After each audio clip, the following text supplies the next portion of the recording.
of what has been another roller coaster ride in Division 5 of the Surrey Championship for the Twos.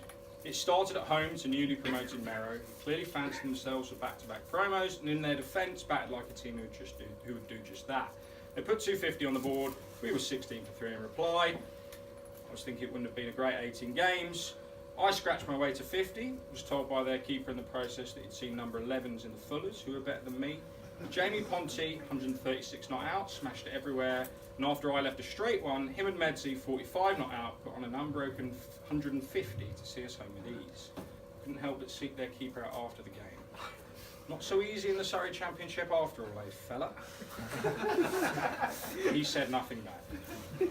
Games 2, 3 and 4 were really disappointing. We failed to score 150 runs in any of them, and after a brilliant start, we've been written off by 3 consecutive defeats.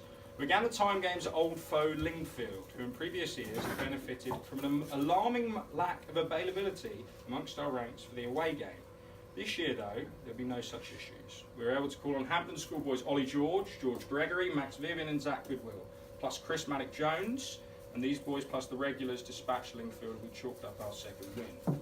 12 months on, our performance was a far cry from taking Phil Singles, El Baron, Matt Bannister and curtly, I've never played cricket before, Cyrus, down there.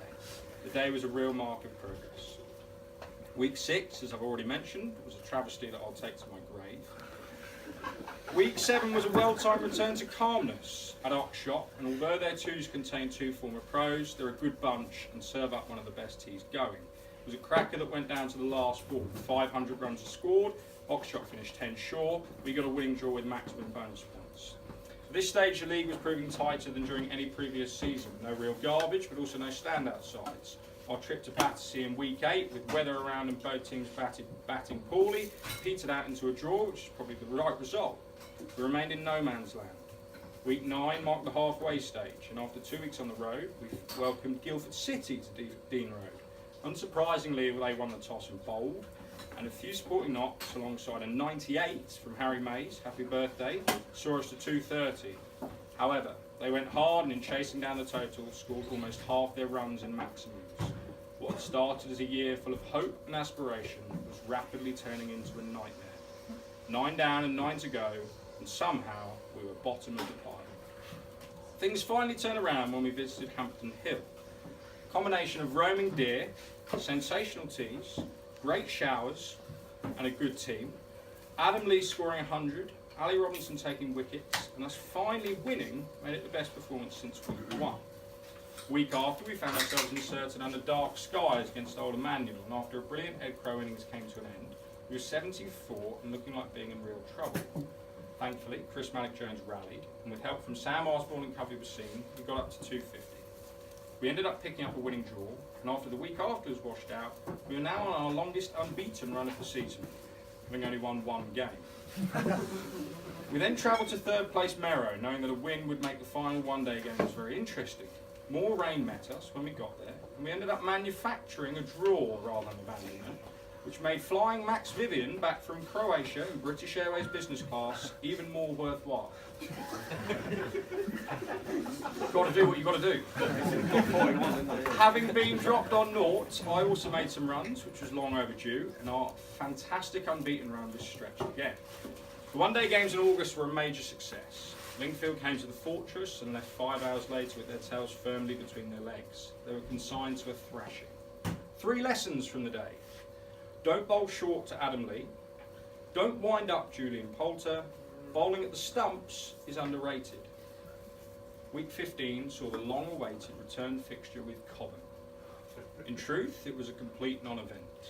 The episode from earlier in the season led to me phoning Jamie Morley to get him in, as well as getting his brother, Zach Goodwill, and Ben Dowse from the ones.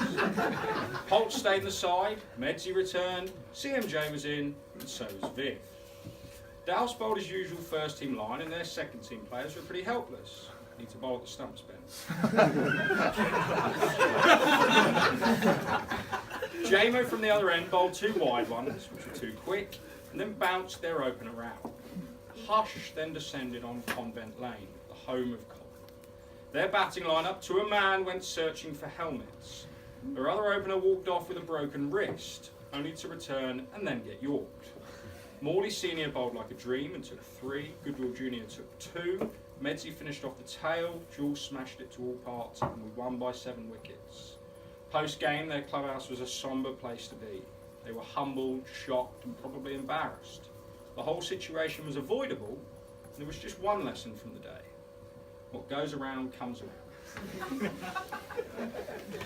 Hampton Hill were beaten the week after to make it 3 in a row, and all but confirm our place in the division. Frustratingly, winning run ended at home in the penultimate week. However, we gained the required bonus points that week to cement our place for next season, and then the last day calamity in the return fixture against Guildford City, fitting that Walton's 4th 11 was somehow involved, left us technically 5th, but in reality 3rd. We proved in the home stretch that we are more than good enough to win this league, and we must commit to doing everything we can to achieve that next season.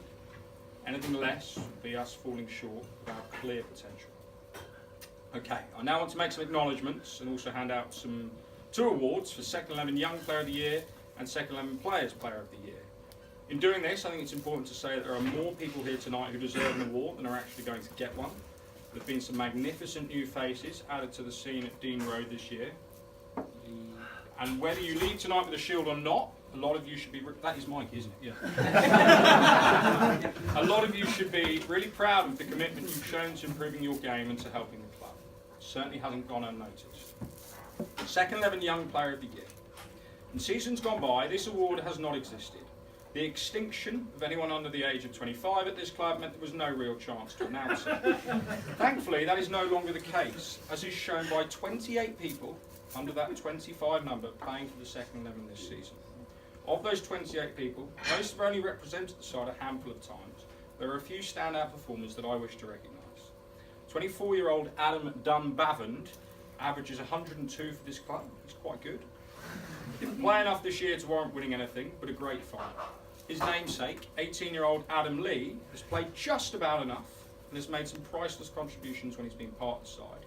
He scored his maiden OH ton at Hampton Hill, made 89 a few weeks after at home to Lingfield, and then moved up to the ones where he did bugger all. I blame the change in leadership. I also want to make a point of recognising Adam's contribution off the field this year. When he agreed to play for us a few months ago, no one was quite sure what to expect. But he has sold the dynasty dream to anyone who would listen and forced it down the throat of anyone who won't. And we all ought to thank him for his valuable commitment to the club. You aren't the winner of this award, but you're doing a fantastic job. Well done,